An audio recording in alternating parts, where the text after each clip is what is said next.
પ્રસ્તુત છે અત્યારના મુખ્ય સમાચાર. પ્રધાનમંત્રી નરેન્દ્ર મોદી ઇન્ડોનેશિયા, ઓસ્ટ્રેલિયા અને ન્યૂઝીલેન્ડની 6 દિવસની સફળ મુલાકાત પૂર્ણ કરીને નવી દિલ્હી પરત ફર્યા. રાજ્યપાલ આચાર્ય દેવવ્રત આજથી 2 દિવસ જામનગર જિલ્લાની મુલાકાતે. જામનગર તથા ધ્રોલ તાલુકાના લતીપુર ગામે વિવિધ કાર્યક્રમો યોજાશે. વિદેશ મંત્રાલયે 2017ની સૂચના પાછી ખેંચી, જેમાં યમનની મુસાફરી કરતા ભારતીય નાગરિકો પર કેટલીક શરતો લાદવામાં આવી હતી.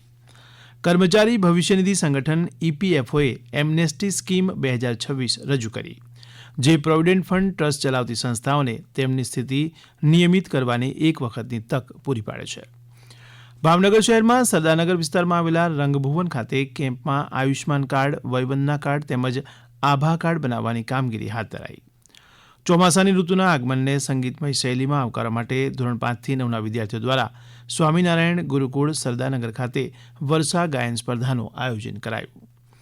મોરબી માળિયા હાઈવે પર વીર વિદરકા પાટિયા પાસે 2 ટ્રક વચ્ચે અકસ્માત સર્જાતા એક ટ્રક ડ્રાઈવરનું ઘટના સ્થળે જ મોત, એક ટ્રક ડ્રાઈવરને સિવિલ હોસ્પિટલ ખસેડાયો.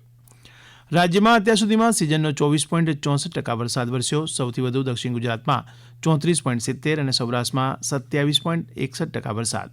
સૌથી ઓછો કચ્છમાં 1.92% વરસાદ. ટેનિસમાં આજે પુરુષોની સિંગલ્સ અને મહિલા ડબલ્સની રમાનારી ફાઇનલ મેચ દ્વારા વિમ્બલ્ડનના 2 ટાઇટલનો નિર્ણય થશે.